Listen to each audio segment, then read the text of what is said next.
Everybody, it is the Pauper J, and I am back with some more Magic the Gathering content, and this content is not on Pauper, this content is on Commander. And Commander spoilers are out, the normal Commanders suck, and then they released a mono-black Commander that is bonkers. If it had blue in it, it would probably be tier 1, due to the fact that blue need, CDH need counterspells. Because counterspells are really good. That's a whole other topic for a whole other time. Blue is broken. Fix magic. 7 mana legendary creature horror minion. A minion creature type's back, isn't that right? But it's, yeah, Phyrexian mana. Makes all your other black costs basically Phyrexian mana. Whenever you cast a black spell, put a +1/+1 counter on him. Yeah, that's just insane. So the whole point is basically you can play black spells for only life. Only black spells. No colorless in the cost, you can play over that. Like this card right here only has black in its cost. You pay 2 life, and then for its ability, you can also pay 2 life, and then pay 1 life along with its cost, and then add 1 mana of any color to your mana pool. That means on turn 1, which you can get him out turn 1, you can Dark Ritual Soul Ring or Dark Ritual Mana Crypt him out, and boom, look at that. You can play a Blood Celebrant, proceed to get like 10 mana to your mana pool.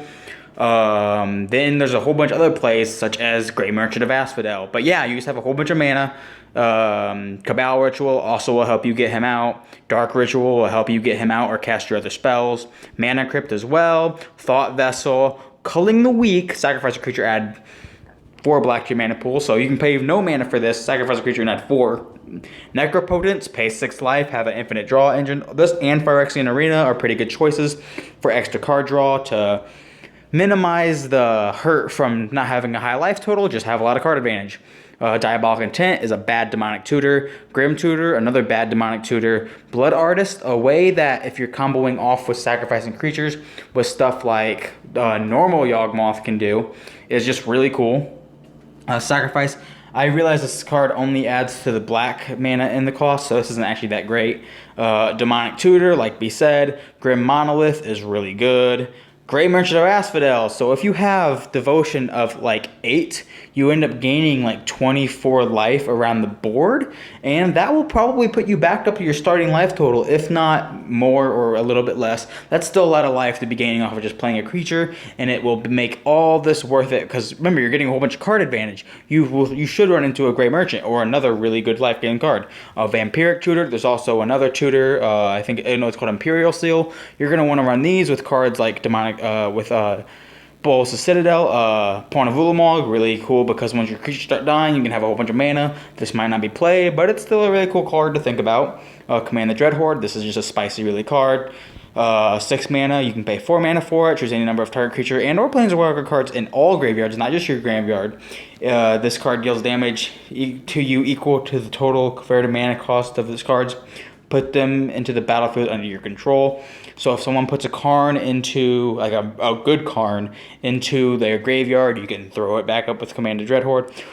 Bolas Citadel, this is a really good combo piece with a card called Aetherflux Reservoir, and then there is Synthesis with the on top. There's also what I showed you before, which is, let me think of the name, Necropotence. So as long as you can keep the top card of your library a non-land card, you can just keep on playing until you hit like one of your top of the deck tutors, which there are many of in black.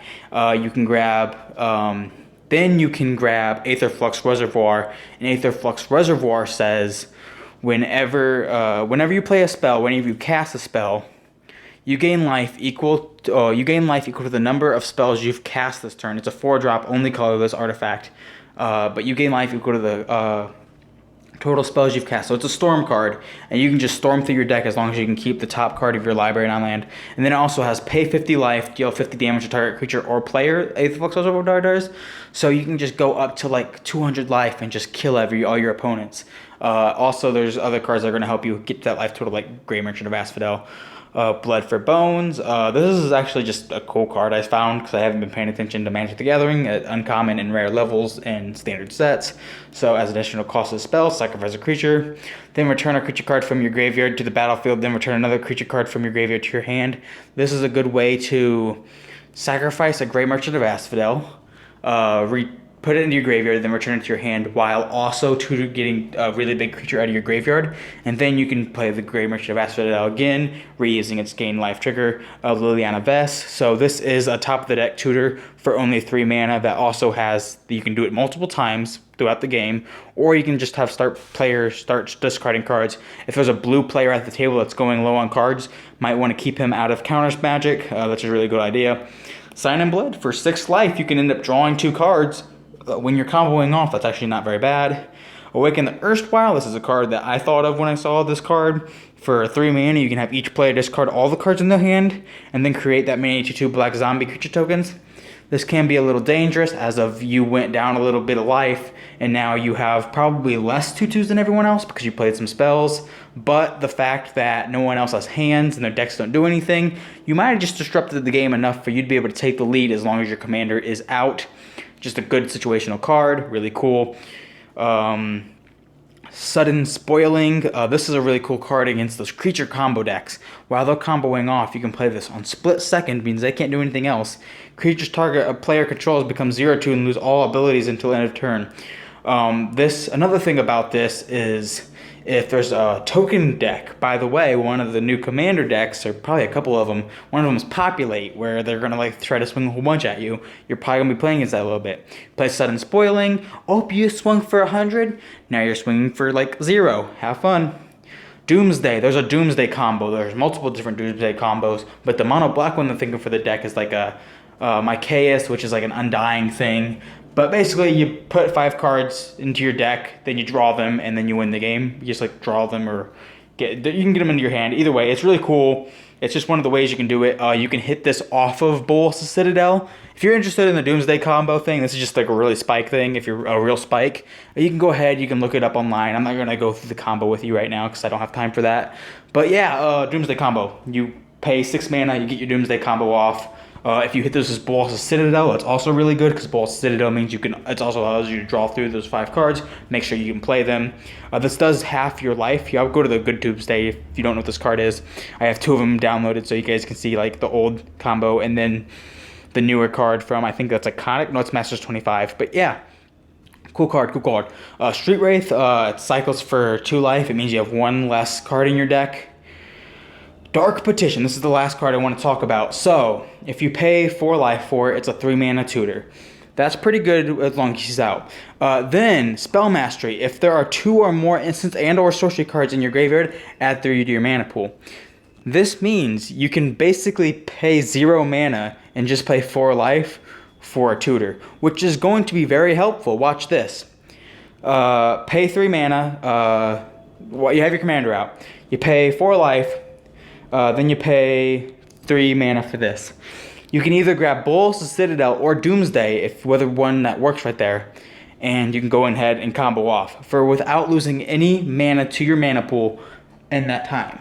And the other good thing is this actually filters for black if there's anything you actually need black for, because it doesn't just grab colorless. But yeah, these are just some of the cards that I think are really interesting and really cool for the deck.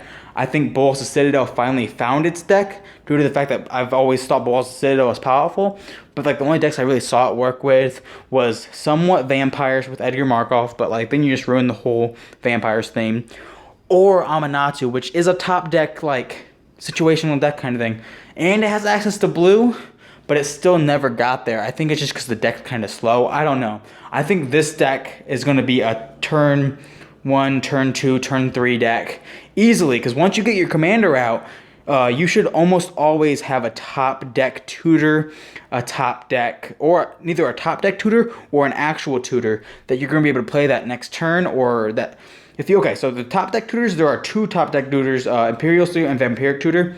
Once you play your commander, you play this, you put bolas Citadel on the top. If you can already play your commander, that means you should be able to play bolas Citadel, and then just try to go through your deck, hit another top deck tutor, hit your combo pieces, win the game, or do the Doomsday combo. Both are actually very easily. Like if you have 1 extra mana open with your commander, or you can hit the one card I showed you that just gets you a whole bunch of mana. If you have this card, but so you could either, if you have 1 extra mana open, you can Demonic Tutor, so you pay 2 life, Then you pay 1 for its cost. You search your library for the card, or if it's already in your hand, grabs Doomsday and combo off like the next turns after that. That's a risky way to do it, but if no one has interaction, especially if there's no blue players at your table and you're playing a whole bunch of fair magic, this will just win the game. Your deck will, like, everyone will look at you like you're a monster, but it does work, and that is why this commander is just super insane. I'll let you look at this beautiful boy in a minute, because man, is he beautiful. Oh, by the way, thanks for the new subscriber. Hi, Cadence? I cannot. It's like Kansas. No. Cadence. It's Cadence. There we go. Hi, Cadence. Hi, Cadence. Thank you for the new subscriber about 17, 18 hours ago, because I took it a little bit ago, because I've been trying to freaking retake this video 1,000 times. But yeah, I don't like his name. Krrik, though. That's just like a weird name. Like, I know you guys are Phyrexians, but can you please have normal names? Like Yawgmoth. That was a cool name. Krrik. He sounds like the fucking edgy son. But yeah, thank you guys for watching. Have a great day. Hope you guys go win some games of Magic. I'll see you guys in the next video.